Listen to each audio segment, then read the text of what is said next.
Welcome po sa ating channel, Beck and Toink. Ito po isang bagong video na naman po about air compressor. Yan, pagto-troubleshoot po. Iba-ibang klase yung pagto-troubleshoot about air compressor. Marami na po akong ginawang video dito patungkol sa air compressor. Basta bisitahin lang po yung channel natin, o di kaya mag-comment po kayo sa ilalim ng video natin. At isi-share ko yung link kung ano man po yung katanungan nyo about sa air compressor. Yan. Hindi ko na po sinasabi na magaling tayong gumawa ng air compressor. Ang sa akin lang ay troubleshooting lang. Yan. Ibabahagi ko lang po sa inyo yung aking nalalaman.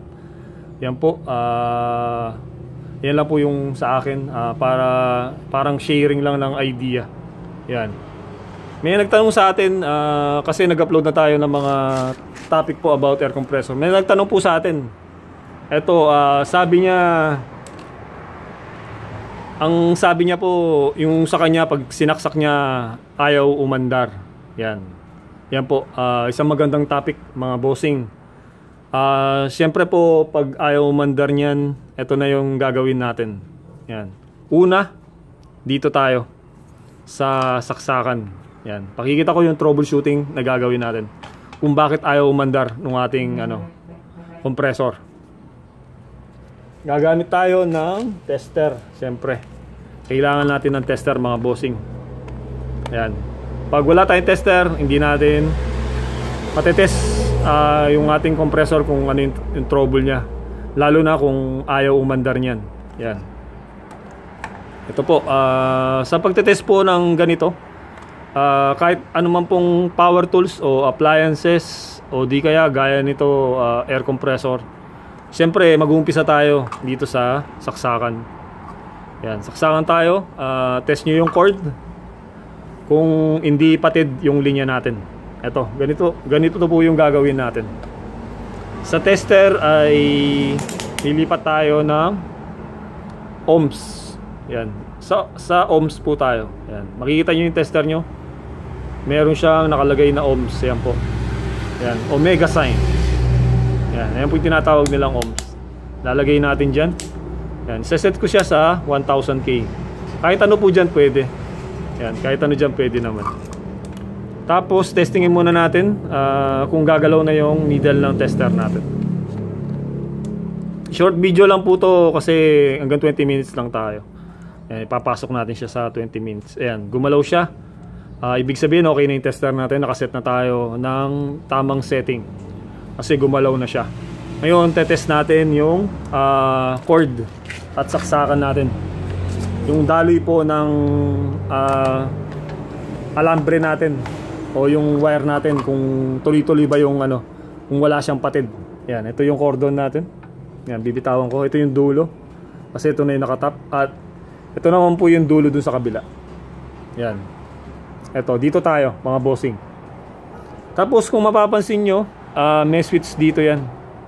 Ayan, may switch siya dyan. Ayan, pag inaangat yan. Pag inangat nyo po yan, nakapatay. Yan. Subukan nyo po, may switch po yan. Ayan. Ayan, pag inangat nyo po yan, nakapatay yan. Ayan, pag nakababa, nakasindi. Ito, testingin natin, naangat muna natin to. Ayan, inangat natin siya. Tapos, gamit yung tester natin. Dito muna tayo sa isa, sa isang parte ng ating plug. Yan. Yan. Awa ko lang siya. Tapos nakaset tayo ng ohms. Yan. Siyempre hindi muna tayo lalayo sa cord muna. Baka patid lang yung wire natin. Ito. Hanapin natin yung kapares niya dito. Ito yung dulo ng ating plug. Yan. Yan. Tignan nyo yung tester ko. Hindi siya gumagalaw. Dito sa bandang right. Yan. Dinampi ko lang siya. Tapos dito sa kabila. Yun. Yun. Kita nyo mga bossing, gumalaw siya dito sa kaliwa. Yan. Ito yung cord natin. Yan, sinundan lang natin. Ito sa taas, hindi pa tayo dyan. Dito muna tayo sa ilalim. Yan, troubleshoot tayo dun mo sa ilalim. Yan, ito yung pressure switch natin. Yan, siguraduhin po na hindi nakasaksak. Kasi pag inano niya yan, nakasaksak yan, pwede kayo makuryente. Ayan nga. Ito, right side nung ating plug. Tapos, tinetrace natin kung ano yung kapares niya dito sa ating wire. Yan, yung kanan, hindi gumalaw. At yun nga po, gumalaw doon sa kaliwa. Yan, gumalaw siya. Ibig sabihin, okay ito. itong kanan natin dito sa plug, okay yan. Yung wire natin. Nilipat ko dito sa kaliwa.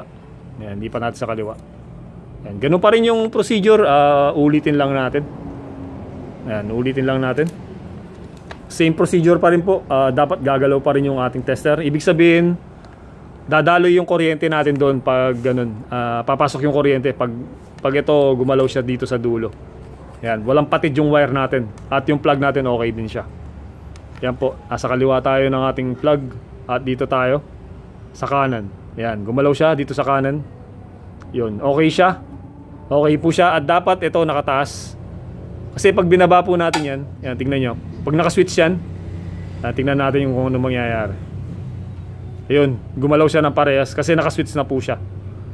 Kasi nadetect niya po yung rewind ng ating motor. Kaya gagalaw na parehas yan. Kaya dati taas nyo muna po ito. Yan, naka-off yung switch natin yan pag ganyan. Ito, kaliwa dito. Ito, test tayo. At kanan doon. Yun, okay. So, okay na po tayo dito sa plug. Iwanan na natin to kasi okay. Tinest natin siya. Okay yung cord natin at yung plug. Ngayon, dito tayo. Ito, switch to. Ito, dito na po tayo sa pressure switch. Yan, mga bossing, dito tayo sa pressure switch. Ito po yung linya natin ng line 1 at line 2. Ngayon po ang gagawin niya, pag binaba natin to, itong nasa kanan at itong nasa kanan na nasa ibabaw, magdidikit yan. Ayan, ayan yung pinaka-switch niya. At yung sa kaliwa naman, at yung kaliwa na nasa taas ay magdidikit din. Ayan, testingin natin. Ito yung tester natin, yan, iipitin ko lang siya. Siyempre, pag sira po yung pressure switch natin at hindi nagko-contact yan, hindi rin papasok yung kuryente kasi dalawang linya po yan, line 1 at line 2. Ito, testingin natin.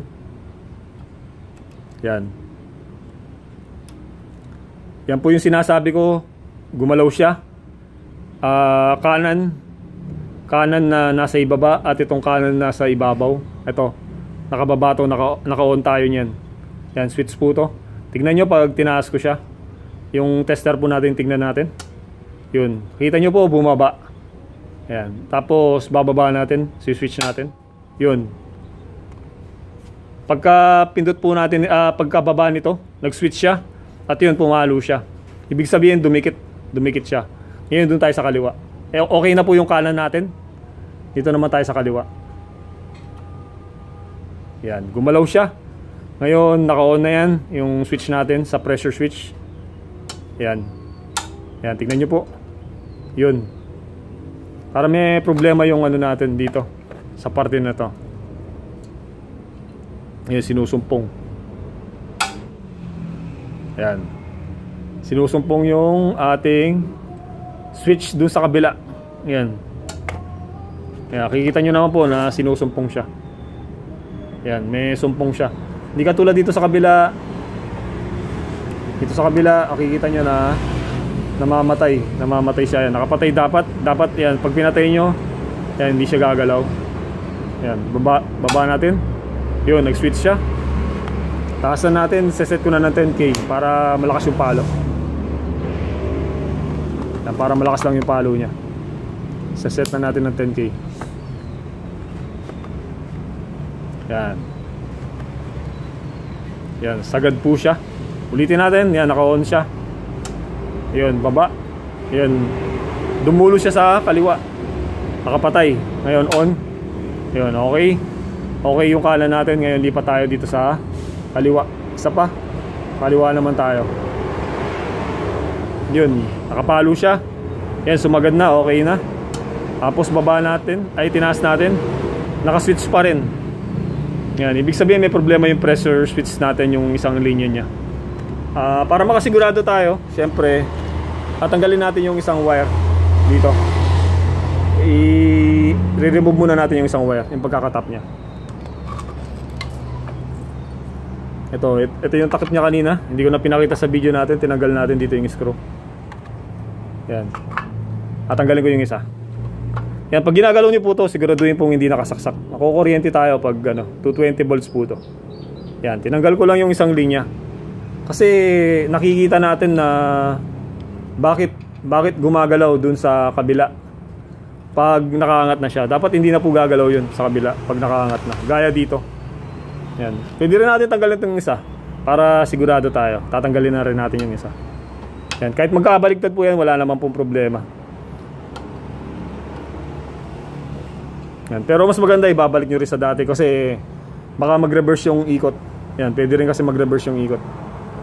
Ayan. Brown yun nandito sa kanan natin. Brown. Ayan. Bababa ko lang siya para makita nyo na maayos. Ayan. 20 minutes lang po yung video natin para hindi masyadong mahaba. Ayan. Nakaangat po siya. Tapos test tayo ulit. Kaset tayo ng ohms pa rin. Ayan. Continuity po yung tinetest natin mga bossing.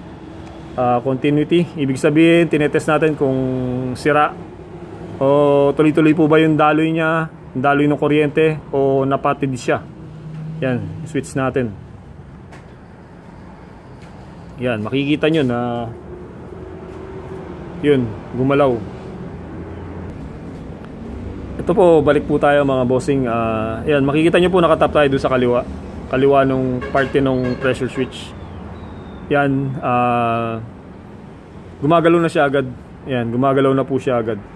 Yan, nakadulo siya. Yan, iangat ko yung multitester natin, yung isang linya. Yun. Nakapatay yung switch natin. Ito, bababa ko. Yan, wala nagbabago. Yan, wala nagbabago. Yan, ibig sabihin may problema yung switch natin dito. Nagre-recta na yung isang linya natin. Tapos dito sa kabila, dito tayo. Yan, sa kabila tayo. Yan, naka-switch siya at yun, nakadulo yung ating tester. Yan, medyo lumabo lang siya. Lalayo ko ng konti yung tester natin para makita niya na maayos. Yan. Yan po, nakadulo siya. Pag tinaas natin, yan, bumaba siya. Yan, dapat ganyan po yung ano niya, yung movement niya. Yan. Ayun yung senyales na okay yung pressure switch natin dito sa kanan.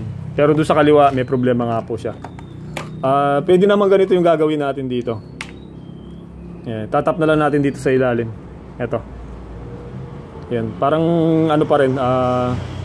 Parang nakalinya pa rin siya na isa na lang yung gumagana natin na switch. Yan. Isang linya lang yung gumagana natin na switch. Ito. Tatap ko lang siya dito sa ilalim.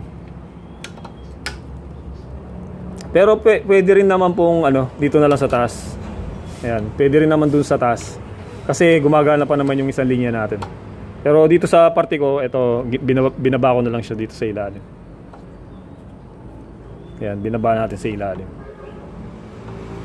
Pwede naman po kasing isa lang yung gagamitin yung linya. Ayan, sa switch lang yung gagamitin yung linya. Marami na rin akong nakita na ganun.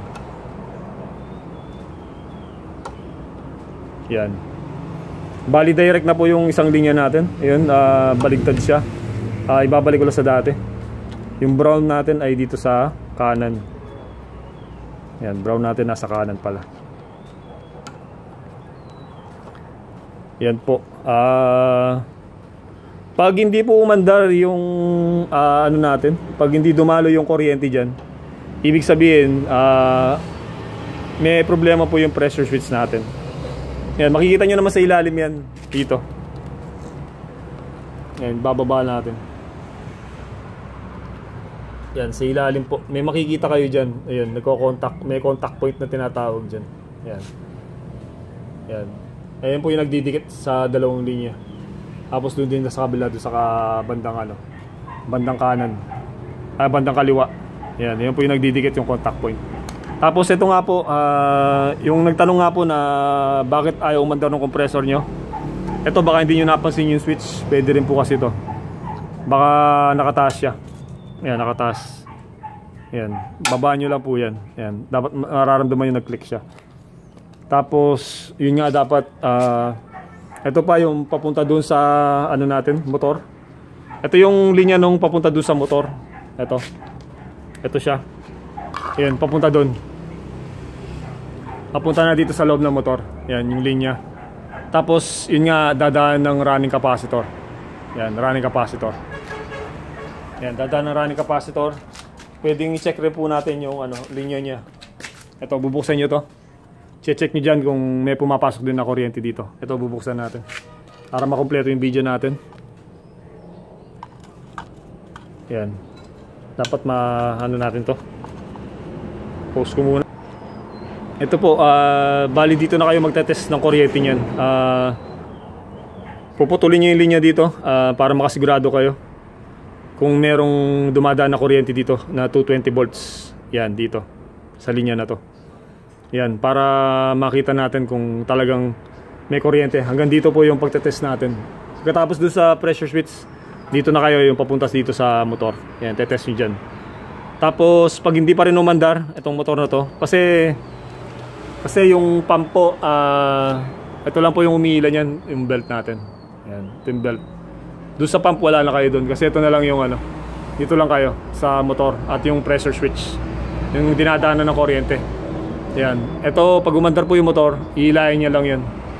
Yun, sasama lang siya, iikot lang. Kaya dito lang po yung focus nyo, dito lang tayo sa motor. Kaya dito na po kayo, dapat yung line 1 at line 2 nito, nakakasukat ka ng 220 volts o 230 volts dito sa linya na to. Pag pinutol nyo yan, tapos ibabalik nyo na lang, tatandaan nyo lang kung ano yung tinanggal nyo. Ngayon, pag hindi pa rin po umandar to, pwedeng may patid na yung ating motor. Yan, pwedeng nasunog. Ngayon bubuksan na po yan. Yan, bubuksan nyo, check up nyo.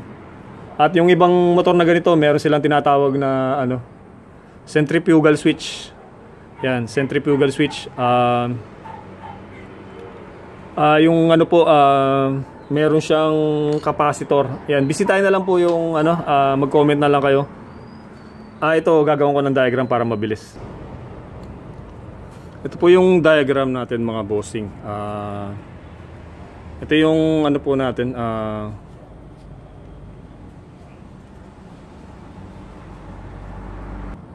Ito po yung diagram natin mga bossing. Halimbawa po, primary winding yung sa taas natin at running winding. Halimbawa lang po. Yan. Line 1, ayan yung design natin. Yan, line 1 at ayan na yung line 2 natin. Ito yung primary winding natin at running winding natin. Yan, papansinin nyo, yung capacitor ay naka-series po doon sa running winding natin. Yan, capacitor na running capacitor. Ayan, naka-series siya. Papunta doon sa line 2. Ayan yung line 1 natin dito sa kabila. Ayan. Ayan po. Tapos dito rin sa dulo ng ating running winding, nakatap yung switch niya. Yun. Tapos capacitor na starting capacitor. Ayan, pag umikot na po yan, nag-start na, mag-open na po itong switch natin. Umpisa lang siya nakadikit. Ito, itong switch. Kung papansinin nyo rin po, parehas lang yung pagkakatap ng capacitor natin na running at yung starting. Dumaan lang ng switch siya. Yun. Parang nagdalawang capacitor yung nakalagay. Ayan. Dalawang capacitor. Parang tinaasan niya lang yung capacitor niya. Ayan, mapapansin nyo. Mataas po kasi yung value nitong starting capacitor. Ito yung linya niya. Ayan, mapapansin nyo. Tapos yung iba naman po ginagawa nila, yung running winding, inaati sa gitna. Yan. Dito nila nilalagay yung switch saka yung starting capacitor. Ayun. Ito yung sinasabi ko na pares lang yung pagkakatap. Ayun yung running capacitor natin. Ayan. Naka-series siya dun sa gitna. Nakagitna siya dun sa running winding natin. Ayan. Kung papansinin nyo. Tapos pagka-start nyan, yun, aandar siya. Sandali. Tapos matatanggal na yung switch. Mag-o-off na yung switch natin. Mag-o-open na siya. Ayun. Tapos dito na lang siya tatakbo sa running capacitor. Yun. Yun po. Yun po, balik po tayo dito. Yun nga po, itetest nyo lang ng tester yan kung may kuryente na dyan yan. At yun, okay na. At dito rin. Yan, kung may kuryente na po dyan. Yan, kung may katanungan kayo, comment na po kayo sa video natin. At sasagutin natin yan. Yan po, sana subscribe po at like na rin. At marami pong salamat.